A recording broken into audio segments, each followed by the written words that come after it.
Fala aí, torcedor do Corinthians, sejam muito bem-vindos a mais um vídeo aqui no canal Radar do Corinthians. Bora com as últimas informações do Timão. O Corinthians aí que vai ter a partida contra o Peñarol na quinta. Comenta aqui abaixo o seu palpite. Se ganhar vai ter a melhor campanha. Bora ver também tudo sobre aí o Hugo Souza deixando o Corinthians. Que história é essa? Bora ver aqui. Comenta, você acha que ele tem que ser vendido ou o Corinthians tem que segurar? Também bora ver atacante de peso chegando no Timão para a vaga do Yuri, que deve sair no meio do ano. Bora ver quem é esse nome. Comenta tudo aqui abaixo nos comentários, sem mais enrolações. Bora com as últimas informações do Timão, pessoal. André Hernan, tem mais algum detalhe de bastidor aí? Hugo Souza deixando o Corinthians... O Paz gravou um vídeo, não sei se e não tem chegou a ver, proposta, né? No final de semana não tem proposta por nenhum jogador do Corinthians. Tá. A questão do Hugo é ver o que vai chegar. O que tem para o... Qual tipo de mercado tem para o Hugo Souza hoje? Tem para o Hugo Souza goleiro convocado para a Copa do Mundo? Tem apenas, entre aspas, apenas para o goleiro que é muito bom no Corinthians? Sim. Que é considerado bola de segurança, que o torcedor fica arrepiado só de pensar de uma saída do Hugo Souza, porque o Cauê não está pronto ainda, né? Ele está evoluindo quando tem entrado, mas o Cauê não está pronto. Então, assim, como é que fica o gol do Corinthians? Como é que fica o mercado do Corinthians? Vai ao mercado? Não tem grana. Então, assim, é uma situação que a gente precisa muito aguardar. O Corinthians entende que os jogadores que querem sair, o Corinthians não vai segurar nenhum jogador. Tá. Mas é aquela coisa, o jogador quer sair, externou, falou lá dentro, deu entrevista, pegou mal, como foi do caso do Yuri, não é um problema isso para o Corinthians. A questão é, quer sair, quer ser negociado, quer respirar ares novos? Beleza, desde que seja bom para o clube, para o Corinthians e que o Corinthians consiga fazer uma reposição ali à altura minimamente quando acontecer e se acontecer. O pessoal aqui no chat na loucura quando eu falei do Milan, né? Aí, ó, aí tá longe demais. Milan só pode ser brincadeira, mas é verdade, pro público isso, até o staff do Hugo Souza confirmou que teve a proposta. Assim, não cabe a nós decidir se é uma escolha boa ou não do Milan, mas teve a proposta. Bom, rapaziada, que loucura, hein? Olha, fazia muito tempo que eu não via, se é que eu vi alguma vez, uma convocação final de Copa do Mundo, ter essa apoteose, ter todo esse clamor popular, essa comoção das pessoas esperando pela lista, especialmente envolvendo o nome do Neymar. Mesmo quem não queria que o Neymar fosse. Mas eu também percebo, porque eu já fui esse cara, eu já estive nesse lugar, que muitas pessoas que eram contra a convocação do Neymar, em algum momento até começaram a entender o chamado dele. Se você ainda não entendeu, bom, cada um tem o direito de pensar da maneira que quiser. Agora eu vou explicar para vocês por que eu fui mudando de ideia. Eu fui entendendo que algumas coisas favoreciam a chamada e a convocação do Neymar.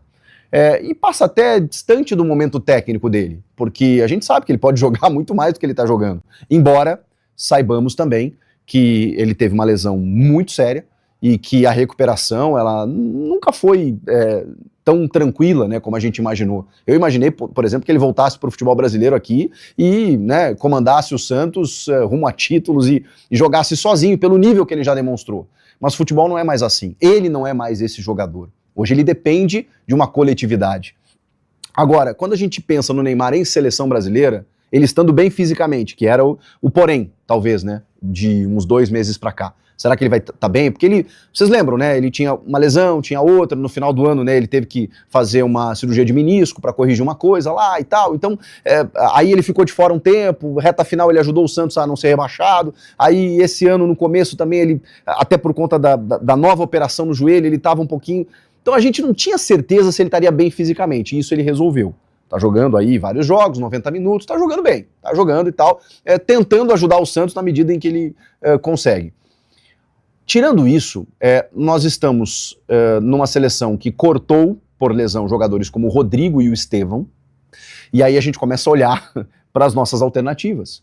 E olhando para as nossas alternativas, eu penso no Neymar na seleção e penso que eu não lembro do Neymar jogar mal na seleção brasileira, com a camisa da seleção. Inclusive comparando com outros grandes craques nos seus clubes, mundo afora, que quando chegam na seleção não têm o mesmo desempenho, o mesmo rendimento. O Neymar é o contrário, ele pode estar bem ou mal quando ele chega na seleção, ele é um cara absolutamente diferenciado. Os números dizem isso, o histórico diz isso. O Luiz Henrique, por exemplo, é um cara que joga no Zenit da Rússia. Mas quando ele joga com a camisa da seleção, ele performa muito melhor do que o Vini, do que o Rafinha. Isso dentro de uma... na maioria dos casos, né? Evidentemente que o Vini já teve bons jogos com a seleção e o Rafinha também. Mas nada comparável ao que eles já tiveram nos seus clubes. E o Neymar na seleção, cara, não só em termos de representatividade, tamanho, de ser o maior artilheiro, não tô falando de história, eu tô falando de, cara, quando ele foi chamado, quando ele jogou com a camisa da seleção, ele foi bem. E Copa do Mundo é outra parada, rapaziada, é outra história. São possivelmente 8 jogos, esperamos que sim, em que você precisa ter os melhores. E eu também tive receio quando eu olhei o último amistoso do Brasil com a França e pensei, cara, esse nível de intensidade de jogo é muito distante do que o Neymar tá entregando. Mas, cara, Copa do Mundo é um jogo em que você tem uma tempestade perfeita ou não, você tem estratégias definidas para você começar um jogo e outra para mudar no segundo tempo. Ele não precisa ser necessariamente titular, inclusive acho que não começa como titular. O Ancelotti foi muito claro dizendo que, olha, sendo bem honesto com vocês, ele vai ter que merecer jogar. E essa foi a grande jogada de mestre do Ancelotti, porque ele deixou o Brasil inteiro, e especialmente Neymar Júnior, até o último instante, sem saber se ele ia. Se ele tinha informação antes, o Santos tinha, não sei, mas vamos colocar que ele sabia, por exemplo, né? Até ontem, eu tenho certeza que ele não sabia. E eu acho que até o último minuto ele não sabia. E isso foi genial, porque em nenhuma lista o Ancelotti chamou o Neymar. Então o Neymar realmente, ele deve ter só se tranquilizado quando ele ouviu o nome dele sendo chamado pelo Ancelotti. Isso deu uma gana, eu espero que dê inclusive, uma gana e uma vontade de vencer com a seleção, que por mais que ele dissesse que sempre teve, eu duvido que seja igual das outras vezes. Porque o Neymar sempre teve presença garantida na seleção a partir de 2014. Depois do ciclo ali de 2010, na verdade, quando ele não é chamado pelo Dunga, porque ele tinha 18 anos, eu acho até que ele deveria ter ido lá, mas quando ele não vai ali, ele é muito jovem, beleza, ele ia ter muitas Copas pela frente. A partir dali, o Neymar sempre imaginou que o seu nome estava lá. Desta vez não. E é justamente na sua última Copa que ele vai comer grama para tentar jogar, porque se ele não fizer isso, ele vai ficar de fora. Porque não é um técnico, e com todo respeito à história deles, e eles têm a história deles no futebol, como o Dorival, Fernando Diniz, Ramon Menezes, Tite, grandes técnicos, mas que tinham o Neymar como uma unanimidade, independentemente do que ele estivesse jogando. O Ancelotti não. Não. Para você estar entre os 26, você vai ter que merecer. E eu acho que ele mereceu. Ele mereceu se cuidando, focando, jogando o quanto ele pôde, ajudando o time dele, muitas vezes até por conta dessa, digamos, dúvida, tendo instabilidades emocionais, né? E aí a gente tem muitos exemplos, né? A briga com o Robinho, discussão com torcedor na Vila Belmiro, expulsões, cartões indevidos, né? Confusões com a arbitragem. Ele realmente estava fora do esquadro. Mas isso também faz parte desse suspense que o Ancelotti colocou na cabeça dele e de todos nós. E quando ele anuncia o Neymar, faltavam 3 nomes ainda para ele terminar a lista. Cara, e aí foi uma loucura de gente que estava acompanhando a coletiva.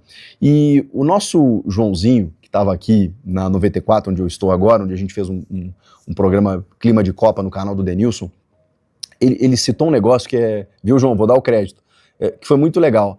Por que ele não deixou por último, né? Fazer aquele suspense, né? E aí, acabou a lista. Neymar, aquela coisa. Talvez, e o João falou isso e eu concordo, que o Neymar, ele não é a estrela dessa lista. Muito pelo contrário. Ele é mais um nome. A gente sabe que não é. Mas até nisso o Ancelotti foi estratégico. Ele tá passando Paquetá, atacantes, Endrick, Igor Thiago, Neymar. E aí quando ele, obviamente, né, foi ler os próximos, a galera não deixou.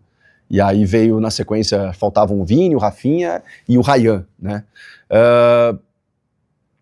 Cara, incrível o que está acontecendo, porque eu acho que muita gente que não queria vai entender e passar a torcer a partir de agora. Muita gente que não queria vai continuar não querendo e aí, enfim, o Neymar ele tem isso, né? Ele atrai muitos adoradores e haters. Essa é a vida do Neymar. Mas, cara, me alegra porque, assim, vai ser a última Copa do Messi, do Cristiano Ronaldo, de grandes craques, e vai ser a última do Neymar. Provavelmente vai ser a última do Neymar, né? Então, eu acho que ele merecia isso até pelo que ele já fez no futebol. É um craque geracional, é um cara que, depois de, sei lá, Adriano Imperador, acho que depois do Ronaldo Fenômeno, né? Que foi o último grande craque mesmo, que nos deu uma Copa do Mundo e que tinha bons parceiros, né? Vamos lembrar. O Neymar foi um cara que navegou sozinho aí no nível dele, jogando pela seleção brasileira. E em todas as Copas que ele disputou, ele nunca esteve 100%, né? Fisicamente.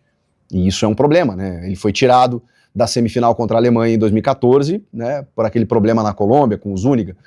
Em 2018 ele não chegou bem, em 22 ele começou bem e machucou, voltou depois e ainda assim classificou a gente, ou estava classificando, contra a Croácia.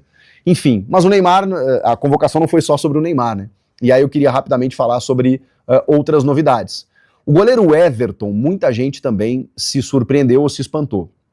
E para quem não é gremista e não acompanha o Grêmio, talvez não entenda o nível técnico atual do Everton, que é um goleiro regular nos últimos 10 anos aqui no Brasil. Mas o Grêmio não está numa situação pior no Campeonato Brasileiro por conta do Everton. E eu quero dizer com isso que o Everton está sendo muito exigido, está jogando em altíssimo nível, está sendo extremamente decisivo e nunca se questionou a qualidade do Everton, né? Mas talvez fisicamente, até por ter perdido a titularidade no Palmeiras, muita gente imaginou que ele já não tinha mais esse perfil. E quando a gente se volta para os nossos goleiros, eu acho que o Everton realmente fez por onde. Tanto que ele também, assim como o Neymar, nunca tinha aparecido numa lista do Ancelotti, e justamente na última convocação, da noite para o dia, ele ganha essa vaga, que teoricamente era ou do Hugo Souza ou do Bento. E o momento técnico acabou fazendo a diferença. Eu ainda acho que o Hugo poderia estar, só que pela experiência, segundo o Ancelotti, o Everton acabou ganhando essa disputa. Eu, por exemplo, não levaria o Ederson, mas aí tem rodagem na Europa, consistência, outros chamados, tem outras coisas, né? O Alisson, que também está voltando de lesão, acho que é o titular e esse acaba sendo de uma forma indiscutível pro treinador. Foi uma convocação em que eu acho que o Ancelotti ele conseguiu trabalhar com as convicções dele, e a gente questiona um nome ou outro, por exemplo, nas laterais, né?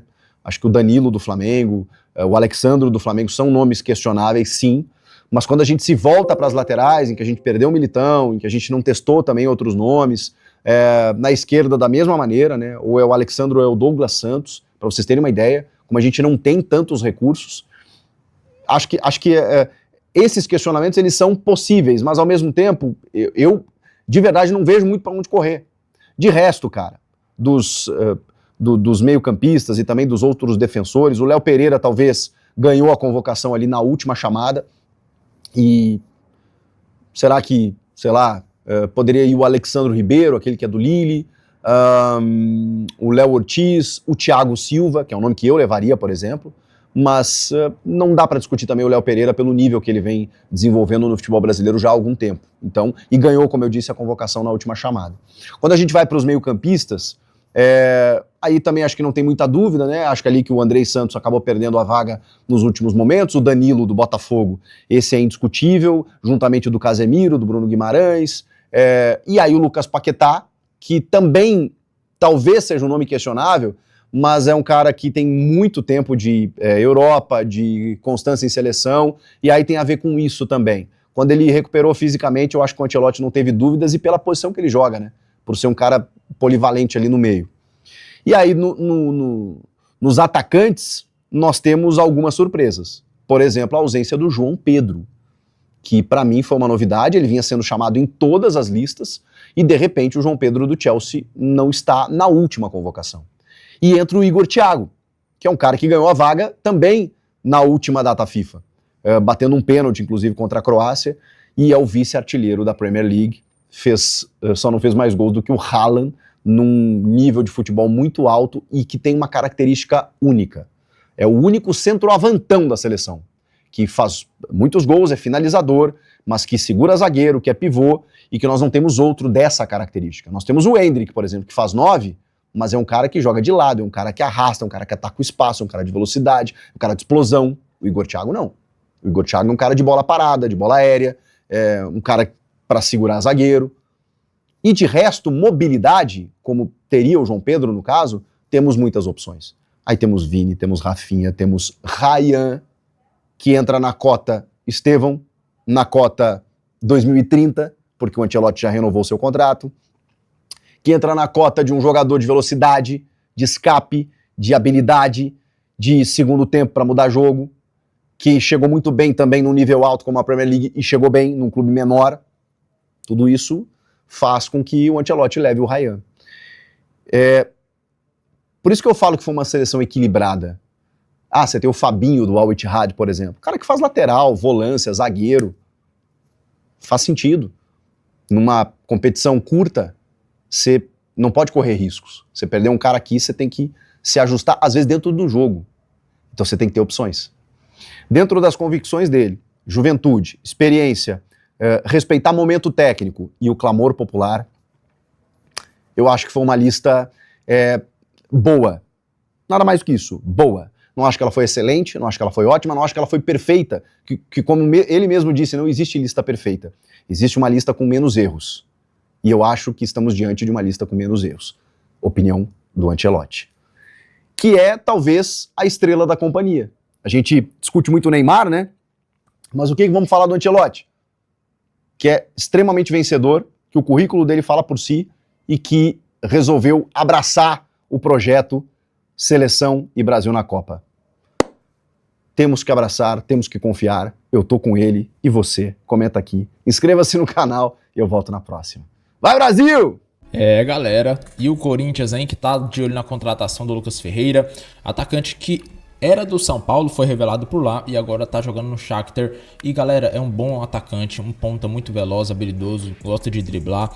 E o Diniz tá querendo essa contratação. O Diniz gosta de pontas muito rápidos e o Corinthians tá necessitando. Tem apenas Vitinho, tinha um Kaique que lesionou. Agora tem Vitinho, Caio César, Dieguinho. Ou seja, Dieguinho é da base. Caio César nem sabe se vai permanecer, tá emprestado. Então o Corinthians precisa trazer pontas. Então bora ver quem pode chegar, né? O Corinthians está de olho nessa contratação. Para mim é um ótimo nome. Seria um reforço e tanto. Então bora ver como é que vai ser. O Corinthians também de olho na contratação do Cebolinha. Outro ponta a pedido do Diniz. Tem até montagem já, ó, dele com a camisa do Corinthians. O pessoal não pega leve. Não tão de brincadeira. Já estão querendo ver o Cebolinha no Corinthians, ó. Olha o tanto de... Meu Deus do céu. O que vocês acham, galera, dessa contratação? Não vou nem prolongar muito porque é aquela, né? São duas informações que saiu, mas não foi confirmada. Ou seja, o Corinthians não está negociando. É apenas sondagens, o Corinthians tem interesse. Cebolinha não é de hoje. Toda janela tem interesse o Corinthians, então bora ver como é que vai ser. Comenta aqui abaixo o que vocês acham dessas duas contratações. Vale a pena? Comenta a sua opinião. Eu fico por aqui, um forte abraço e até o próximo vídeo, galera.